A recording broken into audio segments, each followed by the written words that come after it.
इस मूवी के स्टार्ट में हम देखते हैं एक प्रिंस को जिसने अपने पैलेस को काफी खूबसूरत बनाकर रखा हुआ था। वो अपने पैलेस में खूबसूरत लड़कियों को बड़ी बड़ी दावतें दिया करता था। एक रात बहुत तेज तूफान आ जाता है। उस तूफान से बचने के लिए एक गरीब बूढ़ी औरत प्रिंस के महल में आ जाती है। अब ऑब्वियसली वो औरत बूढ़ी थी, इसीलिए शक्ल सूरत से प्यारी नहीं थी। अब वो बूढ़ी औरत प्रिंस के ऑनर में उसे रोज फ्लावर गिफ्ट देती है। प्रिंस सोचता है कि इस बूढ़ी औरत की हालत खराब है, वो एक बूढ़ी औरत है और उसकी शक्ल सूरत भी प्यारी नहीं है, इसीलिए वो उस बूढ़ी औरत का मजाक बनाता है, हंसने लगता है और उस बूढ़ी औरत की इंसल्ट करते हुए प्रिंस ने उसके फ्लावर को फेंक दिया। वो बूढ़ी औरत प्रिंस को काफी समझाती है कि खूबसूरती कभी भी इंसान के चेहरे पर नहीं होती, बल्कि वो इंसान के दिल में पाई जाती है। लेकिन प्रिंस उसकी कोई बात सुनने को तैयार ही नहीं था और देखते ही देखते वो बूढ़ी औरत एक खूबसूरत लेडी में बदल गई। असल में वो बूढ़ी औरत एक जादूगरनी थी जो कि किसी बूढ़ी औरत का रूप लेकर प्रिंस के पास आई थी ताकि वो प्रिंस को आजमा सके। वो जादूगरनी समझ गई थी कि प्रिंस के दिल में प्यार नाम की कोई चीज है ही नहीं, इसीलिए वो प्रिंस को अपने मैजिक से जानवर यानी बीस्ट बना देती है। प्रिंस उस जादूगरनी से काफी रिक्वेस्ट करता है कि वो ऐसा ना करे, लेकिन वो उसकी एक नहीं सुनती। जादूगरनी के इस मैजिक की वजह से सब लोग आहिस्ता आहिस्ता प्रिंस को भूलने लगे। यहाँ पर हम ये जान पाते हैं कि उस जादूगरनी ने प्रिंस को जो फ्लावर दिया था वो कोई आम फ्लावर नहीं था, बल्कि मैजिकल फ्लावर था, जादुई फूल था वो। और फ्लावर एक्सेप्ट ना करने पर उस जादूगरनी ने प्रिंस को ये कर्ज दे दिया और ये कर्ज तभी खत्म होगा जब प्रिंस को उस फ्लावर की आखिरी पेटल यानी पंखुड़ी गिरने से पहले किसी से प्यार हो जाए और वो भी प्रिंस से प्यार करे।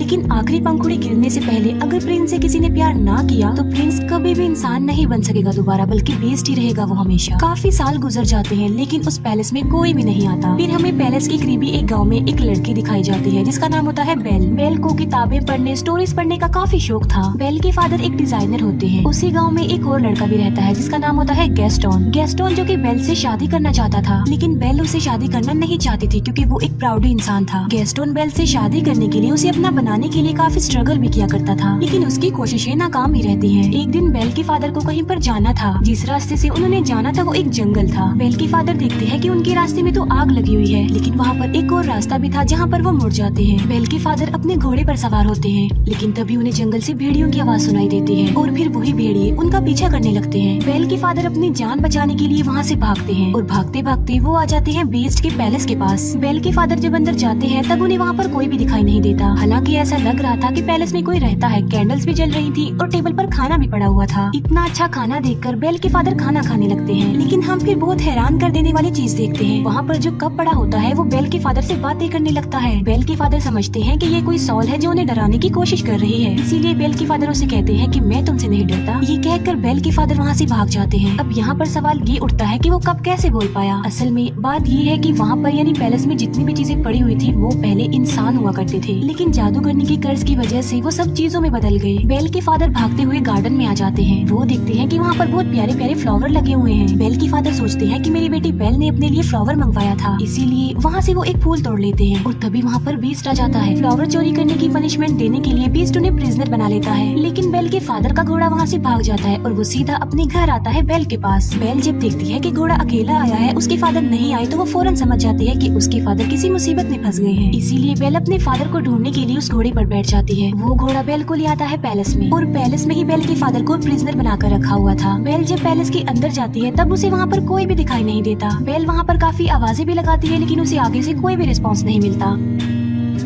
बेल वहाँ पर आवाजें सुन पा रही थी, लेकिन उसे वहाँ पर कोई भी नजर नहीं आ रहा था। बेल उस जगह पर पहुँच जाती है जहाँ पर उसके फादर को कैद करके रखा गया था, प्रिजनर बनाकर। बेल के फादर उसे बताते हैं कि ये सारा महल जिंदा है, इसीलिए जितना जल्दी हो सके तुम यहाँ से भाग जाओ। कहीं ऐसा ना हो कि वो तुम्हें देख ले। मैंने तुम्हारे लिए फ्लावर तोड़ा था और उसने मुझे पनिशमेंट देने के लिए यहाँ पर कैद कर दिया। लेकिन बेल के वहाँ से निकलने से पहले ही बीस्ट वहाँ पर आ जाता है। बेल उसे देखकर काफी डर जाती है, घबरा जाती है, क्योंकि जाहिर सी बात है वो बीस्ट था तो काफी खतरनाक लग रहा था और काफी डरावना भी। लेकिन बेल बीस्ट को ये बात शो होने नहीं देती कि वो उसे डर रही है। बेल कहती है कि मैं अपने फादर से मिलना चाहती हूँ, लेकिन बीस्ट ऐसा नहीं चाहता था कि वो अपने फादर से मिले। बेल बीस्ट को कहती है कि तुम कितनी जालिम इंसान हो, एक छोटी सी गलती के लिए तुम इतनी बड़ी सजा दे रहे हो। उन्होंने सिर्फ एक फ्लावर ही तो तोड़ा है और ऐसा करने के लिए मैंने ही उन्हें कहा था, इसीलिए मैं हर सूरत अपने फादर से मिलूंगी। बीस्ट उसे बताता है कि अगर ये दरवाजा एक बार खुल गया और उसके बाद बंद हो गया तो ये दोबारा कभी भी नहीं खुल पाएगा। ये कहते ही बीस्ट डोर को ओपन कर देता है। बेल अंदर जाती है और अपने फादर से मिलती है, लेकिन वो अपने फादर को बाहर की तरफ पुश कर देती है और इसके बाद दरवाजा बंद कर देती है। अब बीस्ट के अकॉर्डिंग वो दरवाजा दोबारा नहीं खुल पाएगा, इसीलिए वो बेल के फादर को अंदर नहीं डाल सकता। बेल के फादर की जगह पर अब खुद बेल वहाँ पर कैद हो गई थी। इसके बाद बीस्ट बेल के फादर को वहाँ से ले जाकर आजाद कर देता है, उसे छोड़ देता है। अब बेल वहाँ पर कैद हो जाती है, लेकिन जब बीस्ट वहाँ पर नहीं होता तब एक घड़ी और एक कैंडल स्टैंड बेल के पास आते हैं। ये चीजें इंसान थी, लेकिन कर्ज की वजह से घड़ी और कैंडल स्टैंड में चेंज हो गई है। लेकिन ये इंसानों की तरह ही सब कुछ कर सकते हैं, सुन सकते हैं, बोल सकते हैं, चल भी सकते हैं। वो दरवाजा खोल देते हैं और बेल को कहते हैं कि तुम हमारे साथ साथ आओ। वो बेल को कहते हैं कि हम तुम्हें रहने के लिए एक अलग रूम देंगे, क्योंकि वो समझ गए थे कि बेल ही वो लड़की हो सकती है जो उन्हें इस कर्ज से आजाद करवाएगी। वो बेल को रहने के लिए एक रूम देते हैं। जब इस बात का बीस्ट को पता चलता है तो उसे काफी गुस्सा आता है, इसीलिए वो घड़ी और कैंडल स्टैंड को डांटता है और उन पर गुस्सा करता है, जिस पर वो दोनों कहते हैं कि शायद ये ही वो लड़की है जो हमें इस कर्ज से आजाद करवाएगी। तुम्हें उसके करीब जाना चाहिए, उसे इम्प्रेस करना चाहिए और उसे प्यार भी करना चाहिए। वो बीस्ट को मशवरा देते हैं कि तुम बेल के पास जाओ और उसे अपने साथ खाने के लिए इनवाइट करो। ये बात सुनकर बीस्ट को उन पर गुस्सा आता है। वो उनसे कहता है कि क्या तुम पागल हो गए हो कि मैं एक चोर की बेटी को खाने के लिए इनवाइट करूं, उसके साथ खाना खाऊं? ऐसा कभी भी पॉसिबल नहीं हो सकता। लेकिन जब उसके सारे लोग उसे काफी इंसिस्ट करते हैं तो वो इस बात के लिए मान जाता है, क्योंकि उन सबके कर्ज होने की रीजन कोई और नहीं बल्कि बीस्ट है। बीस्ट बेल के पास जाता है। वो बेल को कहता है कि तुम मेरे साथ खाना खाओगी, लेकिन इसे तुम कोई रिक्वेस्ट मत समझना। बेल उसे कहती है कि तुम क्या पागल हो? पहले तुमने मेरे फादर को प्रिजनर बनाया, फिर मुझे कैद कर लिया और अब मेरे साथ खाना खाना चाहते हो। बीस्ट दरवाजे को जोर जोर से पीटता है और कहता है कि जो भी हो जाए तुम तो मेरे साथ खाना खाओगी। बेल कहती है कि चाहे मैं भूखी मर जाऊं, लेकिन मैं तुम्हारे साथ खाना नहीं खाऊंगी। जिस पर बीस्ट कहता है कि चलो ठीक है, मैं तुम्हारी ये ख्वाहिश भी पूरी कर देता हूँ, तुम्हें भूखा ही मारूंगा। अब तुम्हें कोई भी खाना नहीं देगा और तुम भूखी ही मरोगी। बेल फिर भी दरवाजा नहीं खोलती और वो वहाँ से चला जाता है। जिस अंदाज से बेल ने बीस्ट को जवाब दिया था, उसे देखकर वहाँ सभी कर्ज चीजें लाइक कैंडल स्टैंड, घड़ी, पिच, कप, उन सबको ये कंफर्म हो जाता है कि बेल ही वो लड़की है जो उन्हें कर्ज से निजात दिलाएगी। फिर हम देखते हैं बीस्ट को, जो कि उसी रोज फ्लावर के पास जाता है। बीस्ट देखता है कि उस फ्लावर की बहुत सारी पंखुड़ियां गिरकर टूट गई हैं। ये वही रोज फ्लावर था जिसकी खत्म होने के बाद बीस्ट हमेशा के लिए जानवर ही रहेगा और पैलेस की जितनी भी कर्ज चीजें हैं वो सारी ऐसे ही रहेंगी, हमेशा के लिए बेजान बन जाएंगी। वो फ्लावर पर बहुत ही थोड़ी पंखुड़ियां रह गई हैं और वो भी बहुत जल्द गिर जाएंगी। फिर हम देखते हैं बेल के फादर को, जो कि वापस अपने गांव में आ चुके थे। वो सब लोगों को बता रहे होते हैं कि मेरी बेटी की जान खतरे में है। जंगल के पास एक पैलेस है और वहाँ पर एक बीस्ट रहता है और वहीं पर मेरी बेटी फंस गई है। लेकिन कोई भी उनकी इस बात पर बिलीव करने को तैयार नहीं था, बल्कि वो सिर्फ इस बात को कहानी ही समझ रहे थे।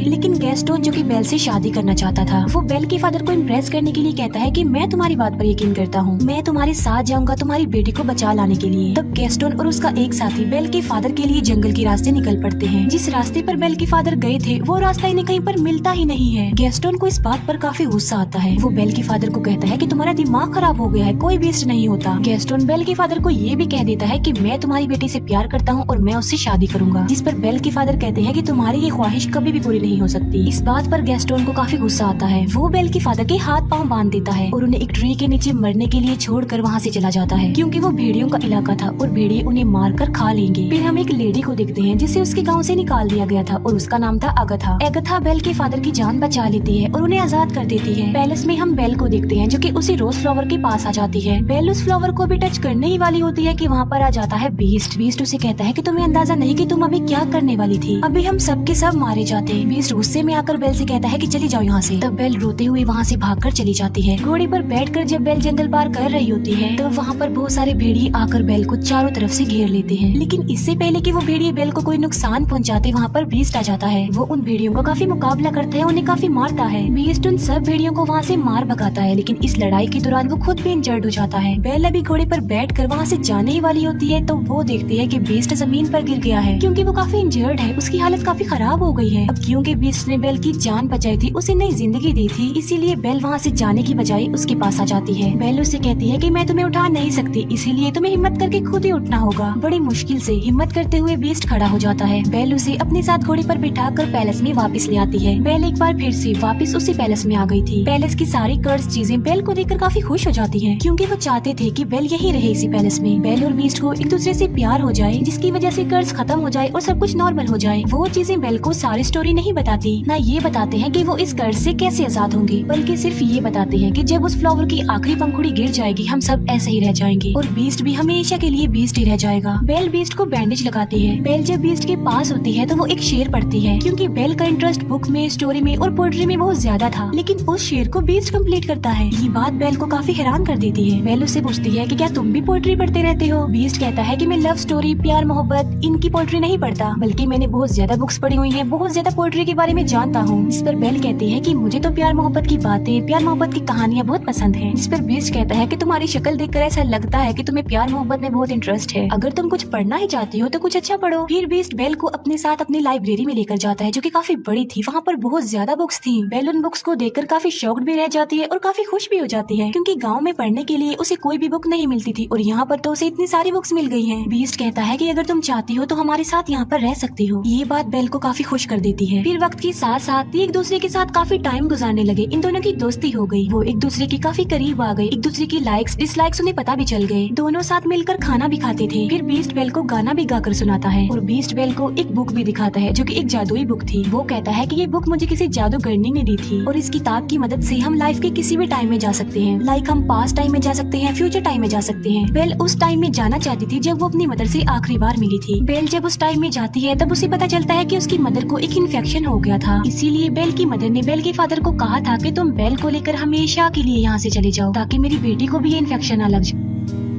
ये जानने के बाद बेल काफी दुखी हो जाती है, क्योंकि बेल ये बात नहीं जानती थी। फिर ये प्रेजेंट टाइम में वापस आ जाते हैं। कैंडल स्टैंड बीस्ट को कहता है कि तुम्हें बेल से अपने प्यार का इजहार कर देना चाहिए। बीस्ट कहता है कि वो कभी भी मुझसे प्यार नहीं करेगी, लेकिन कैंडल स्टैंड बीस्ट को काफी मनाने की कोशिश करता है और बीस्ट के सारे साथी यानी वो सारी चीजें बीस्ट को इस बात के लिए एग्री कर लेती है। वो पहले बीस्ट को तैयार करती है और बाद में वो बेल को भी तैयार कर देती है। बेल को डांस करना काफी पसंद था, इसीलिए वो दोनों डांस करने वाले होते हैं। हम देखते हैं कि बेल के फादर वापस अपने गाँव में आ गए हैं। वो सबको बताते हैं कि गेस्टों ने उन्हें जंगल में बांधकर छोड़ दिया था ताकि भेड़िए आकर उन्हें खा लें। वहीं बेल के फादर के साथ अगथा भी होती है, लेकिन गेस्टोन इस बात पर एग्री नहीं करता, बल्कि वो मुकर जाता है। वो कहता है कि ये झूठ बोल रहा है, इसके ऊपर शैतान आ गया है और ये पागल हो गया है। साथ साथ वो कहता है कि अगथा की गवाही कोई इम्पोर्टेंस नहीं रखती, क्योंकि ये तो पहले ही गाँव से निकली हुई है। यहाँ पर गेस्टोन का साथी भी झूठ बोल देता है। वो कहता है कि गेस्टोन जो भी कह रहा है बिल्कुल ठीक कह रहा है। इसीलिए सब गाँव वाले गेस्टोन की बातों पर बिलीव कर लेते हैं और सब लोग ये समझने लगते हैं कि बेल के फादर का मेंटल बैलेंस खराब हो गया है। साथ साथ उनके ऊपर कोई शैतानी साया भी है। इसी वजह से वो बेल के फादर को पकड़ लेते हैं। फिर हम देखते हैं पैलेस में, जहाँ पर बीस्ट और बेल डांस कर रहे थे और वो डांस को काफी एंजॉय कर रहे थे। उन्हें काफी अच्छा फील हो रहा था। बीस्ट बेल को कहता है कि मैं इन फीलिंग्स को काफी अच्छा फील कर रहा हूँ, मैं तो इन्हें जैसे भूल ही गया था। बेल कहती है कि मुझे मेरे फादर ने डांस करना सिखाया। बीस्ट उससे पूछता है कि क्या तुम अपने फादर को मिस करती हो, जिस पर बेल कहती है जी हाँ, मैं अपने फादर को बहुत मिस करती हूँ। बीस्ट के पास एक जादुई मिरर होता है, जिसकी मदद से वो हर उस पर्सन को देख सकते हैं जिन्हें वो देखना चाहते हैं, और उस मिरर में वो बेल को उसके फादर को दिखाता है। बेल देखती है कि गाँव वालों ने उसके फादर को प्रिजनर बनाया हुआ है, बांधा हुआ है। ये देखकर बेल काफी अपसेट हो जाती है। इस पर बीस्ट कहता है कि तुम्हारे फादर को तुम्हारी जरूरत है, तुम्हें उनके पास जाना चाहिए। साथ साथ बीस्ट बेल को वो जादुई मिरर भी दे देता है और कहता है जब कभी तुम्हें मेरी याद आई तो मेरी इस बदसूरत शक्ल को इस मिरर में देख लेना। इसके बाद बेल अपने फादर को बचाने के लिए वहाँ से निकल जाती है और अब बीस्ट पैलेस में अकेला रह गया था। बीस्ट बेल को काफी मिस कर रहा था, क्योंकि उसे बेल से प्यार हो गया था, लेकिन अब तो वो उससे काफी दूर जा चुकी थी। अब क्योंकि बेल चली गई थी तो उनका कर्ज ऐसा ही रहेगा और वो हमेशा ऐसे ही बने रहेंगे। इस बात को लेकर बीस्ट और उसके बाकी साथी काफी अपसेट हो जाते हैं। बेल अपने गांव में पहुंच जाती है और वो देखती है कि उसके फादर को सब लोगों ने प्रिजनर बनाया हुआ है। बेल सबको बताती है कि मेरे फादर जो कह रहे थे वो बिल्कुल सच था। जंगल में एक पैलेस है और वहाँ पर एक बीस्ट रहता है, एक जानवर है वहाँ पर। लेकिन गाँव वाले बेल की बातों पर भी यकीन नहीं कर रहे थे। तब वो उस जादुई मिरर में सब लोगों को बीस्ट दिखाती है। बीस्ट को उस मिरर में देखकर सब लोग काफी हैरान रह जाते हैं। बेल उन सबसे कहती है कि वो खतरनाक नहीं है, तुम्हें डरने की कोई जरूरत नहीं है, बल्कि वो दिल का बहुत ज्यादा अच्छा है और वो किसी का नुकसान नहीं चाहता और न ही वो कभी किसी को नुकसान पहुँचाता है। गेस्टोन को ये बातें सुनकर रियलाइज हो जाता है कि बेल अब उस बीस्ट को प्यार करने लगी है। इसी वजह से गेस्टोन जेलस हो जाता है। इसीलिए वो सबको भड़काने की कोशिश करता है कि उस बीस्ट ने बेल पर ब्लैक मैजिक कर दिया है, तभी तो ये ऐसा बोल रही है। वो कहता है कि बेल को भी इसके फादर के साथ ही प्रिजनर बना दो। बाद में वो सब गाँव वालों को उकसाता है कि हमें मिलकर उस पैलेस में जाना चाहिए और उस बीस्ट को जान से मार डालना चाहिए, वरना वो इस गाँव में आ जाएगा और हम सबको मार डालेगा, हमारे पूरे गाँव को खत्म कर देगा। वो गाँव वाले उसकी बातों में आ जाते हैं और पूरा गाँव पैलेस की तरफ चल पड़ता है। जब गाँव वाले बीस्ट को मारने के लिए पैलेस में आते हैं तब बीस्ट के सारे साथी यानी वो चीजें उन लोगों पर अटैक कर देती हैं। गांव वालों को कुछ भी समझ नहीं आती कि ये क्या हो रहा है, क्योंकि वो कोई इंसान तो नहीं थे बल्कि बेजान चीजें थी। फिर हम देखते हैं गेस्टोन को, जो बीस्ट के पास पहुंच चुका था, लेकिन बीस्ट काफी उदास होता है क्योंकि बेल की जाने के बाद उसे कुछ भी अच्छा फील नहीं हो रहा था। वो बेल को काफी मिस कर रहा था।